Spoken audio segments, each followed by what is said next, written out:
Hello, and thank you for tuning in to the 5 Mastery Podcast, where our focus is on providing tools, resources, and insights that empower driven individuals to secure their own path to financial independence. My name is Peter Donisanu, and today we're going to talk about restricted stock. More specifically, we're going to go back to the basics and discuss what you should know about this form of equity compensation, its potential tax implications, and what you should do to make sure that you're making the most of your award and to ensure you're not leaving any money on the table this bonus season. By the end of this episode, you should have an idea of how to get a read on your equity award, how you're taxed when you receive a stock award, and your options for when your award vests. So with that, let's dive into today's podcast.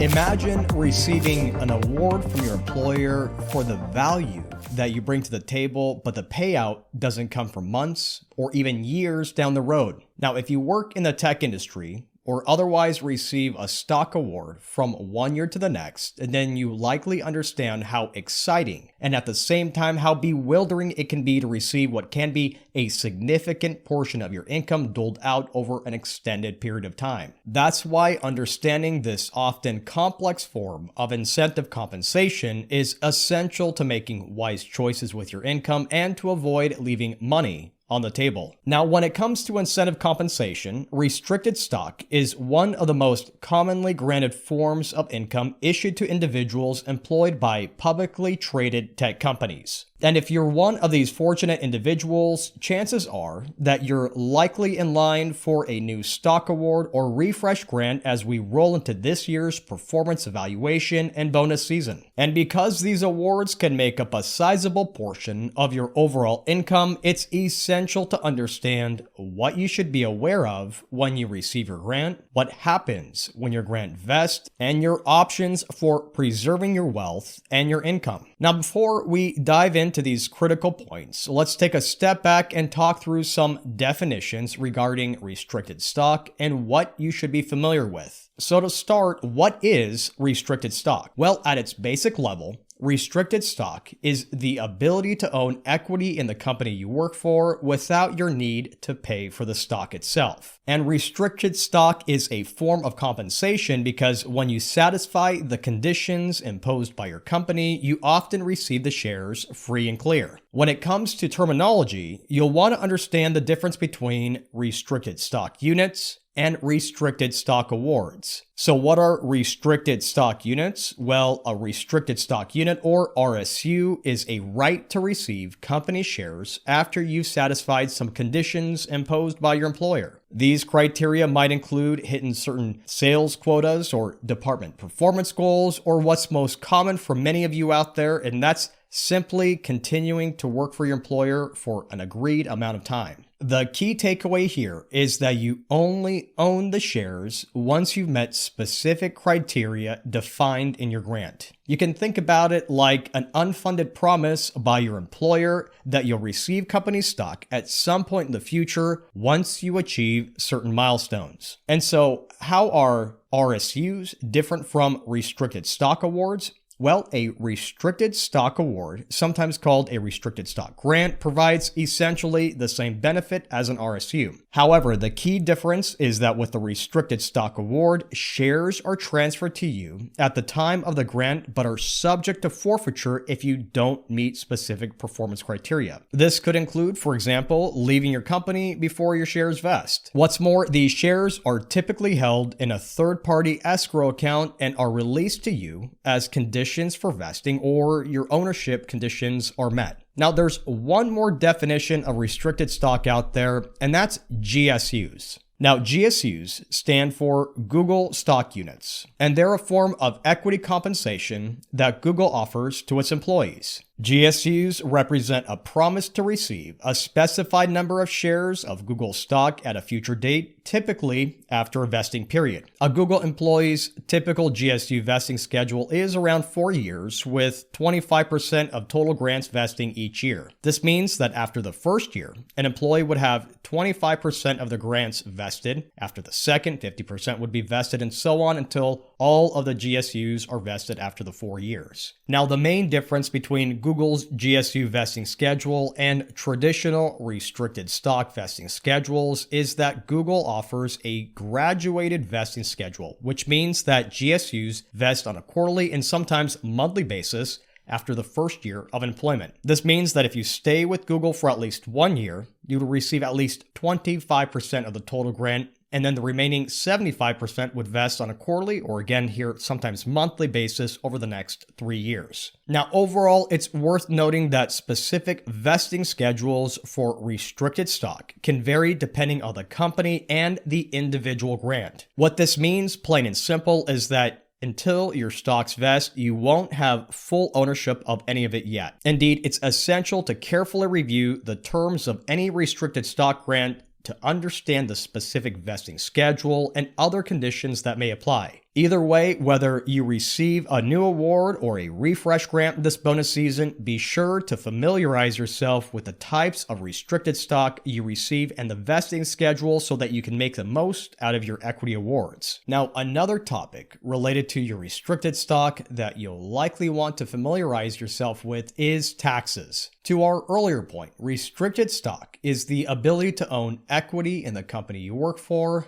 without your need to pay for the stock. Even so, the tax man will want to get his fair share once you get paid. Now, when it comes to paying Uncle Sam, the tax consequences of RSUs and GSUs are relatively straightforward. For example, when the shares are granted, you typically don't have to pay taxes on them. That's because in many cases, there's a substantial risk of forfeiture for not meeting the vesting criteria. Therefore, you typically are not taxed on the grant itself, but rather when your awards actually vest. And so at the point when your restricted stock vests, the value of the shares received is considered income, and you'll likely pay tax on the vested shares at an ordinary income tax rate. Now, how much you pay tax will depend on your individual tax bracket, and the more of your income that comes from restricted stock, the higher you'll likely move into the next marginal tax bracket. When it comes to paying taxes, some employers may offer to withhold a certain percentage of your vested stock to pay what's due to state and federal authorities. Now, while this approach is helpful in many cases, withholdings can often be too low, which can lead to a surprise tax bill at the end of the year. That's why it's essential to understand your current income and tax situation, especially if you're single or a high earner, to understand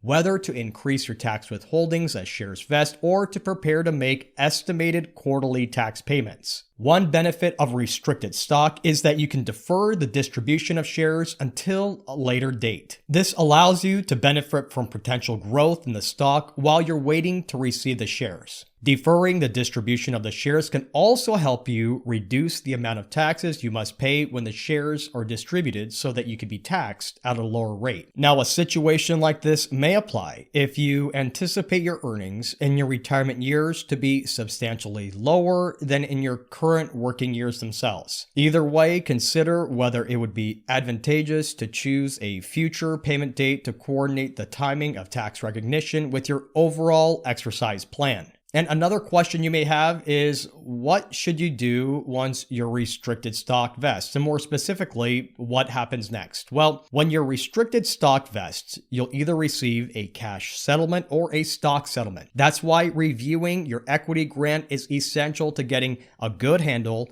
on how your stock award will be paid out. If you receive a stock settlement, then for all intents and purposes, that restricted stock is now company stock you own free and clear. Once it's transferred to a brokerage account, you can hold on to it, you can sell it, or you can borrow against the stock. Now, one option many individuals choose is to sell their shares immediately as they vest to lock in gains and avoid future market volatility or unwanted tax liabilities from the appreciation of company shares. Now, if you plan to hold on to your stock or trade recently received shares, you'll likely want to be aware of any blackout periods or trading windows or any other limitations on your ability to sell shares. For example, your company may enter a blackout period during earnings season, and the company may ask employees not to sell their company stock. That's why it's essential to review your stock grant and to check with your benefits administration team to clarify any sort of blackout periods or restrictions on any trades. Now, if you want to sell your restricted stock without the hassle of keeping track of blackout periods and trading windows, consider a 10b5-1. So what is a 10b5-1? Well, a 10b5-1 is a pre-established trading plan that allows insiders such as corporate officers or employees who hold restricted stock to sell a predetermined number of shares at a predetermined time. The plan is designed to ensure that the sale of shares is conducted in an orderly and transparent manner and that the individual selling the shares is not privileged to any material, non-public information at the time of the sale.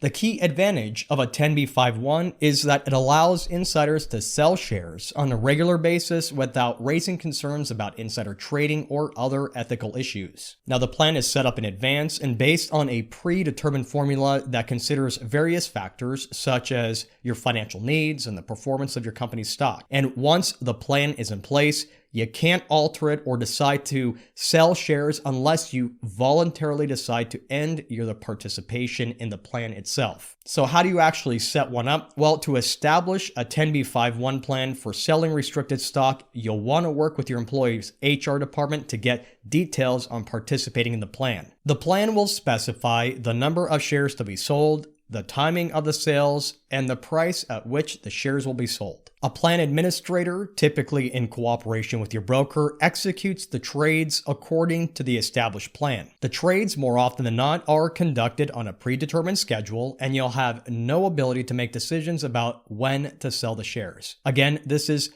to help ensure that the sales are conducted in an orderly and transparent manner and there's no appearance of impropriety. Finally, if a 10b5-1 seems too complicated and doing nothing with your shares seems like a good enough plan, then you may want to think again. That's because while we hope that the price of your company's stock will rise over the long term, you'll likely receive little financial benefit from shares that fall in value after vesting in the short run. How so? Well, let's take a look at an example. Let's assume that you have an effective tax rate of 25%. You're the recipient of a restricted stock award that settles in stock. It's the end of the year. You have $100,000 worth of your award that's just vested, and your employer withholds enough stock to cover all of the tax related to this award. At this rate, your $100,000 award nets you $75,000 worth of company stock after tax. So far, so good, right? Well, if you do nothing with the stock, its value will either rise or fall with the markets. So let's assume for a moment that current market conditions today are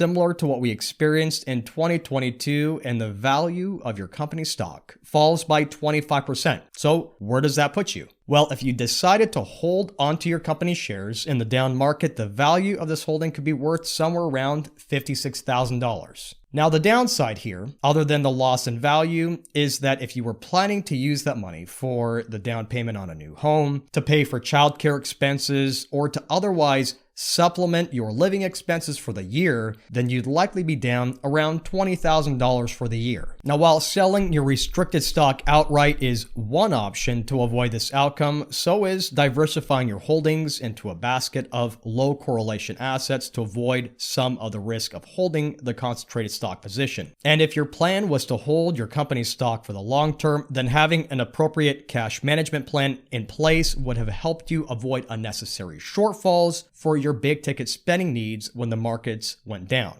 Either way, having an appropriate action plan in place after your restricted stock vests can help you preserve your wealth and avoid unnecessary headaches down the road. Make no mistake, restricted stock is likely to be a valuable component of the total compensation that many employees at publicly traded tech companies receive. By providing you with an opportunity to benefit from the growth of the company, offering some tax benefits, and serving as a retention tool, restricted stock can serve as a significant portion of your overall compensation strategy if you work at one of these companies. Even so, the devil is in the details when it comes to your awards. That's why you'll want to evaluate your stock plan to understand the terms of your grant agreement when you receive your award. And more specifically, you'll want to pay a special attention to the vesting schedule and the conditions that need to be met for the restricted stock to vest. At the same time, you'll want to be aware of any tax implications associated with your restricted stock, as they'll be subject to taxation when they vest. It's also vital to understand any restrictions that may be placed on the restricted stock, such as the inability to sell or transfer the shares until certain conditions are met. When it comes down to it, however, taking these steps will help you make the most of your restricted stock this bonus season. And most importantly, it will bring you one step closer to mastering your journey to financial independence. Well, that's it for now. Thank you for taking the time to listen to the FiMastery podcast. To learn more about our research, visit us at FiMastery.com or email your questions to questions@franklinmadisonadvisors.com. Until next time, I'm Peter Donisanu, wishing you and yours abundant health and prosperity. FiMastery Podcast is brought to you by Franklin Madison Advisors, Inc. Franklin Madison Advisors is a registered investment advisor firm with its registration and principal place of business in the Commonwealth of Pennsylvania. Registration of an investment advisor does not imply a certain level of skill or training. This commentary and forecast are limited to the dissemination of general information pertaining to Franklin Madison Advisors investment advisory services and general economic and market conditions, and are subject to change without notice. The information shared today is not intended to be personal, legal, investment, or tax advice, or a solicitation to buy or sell any security or engage in a particular investment strategy. For additional information about Franklin Madison Advisors, including fees and services, please contact Franklin Madison Advisors or refer to the Investment Advisor Public Disclosures.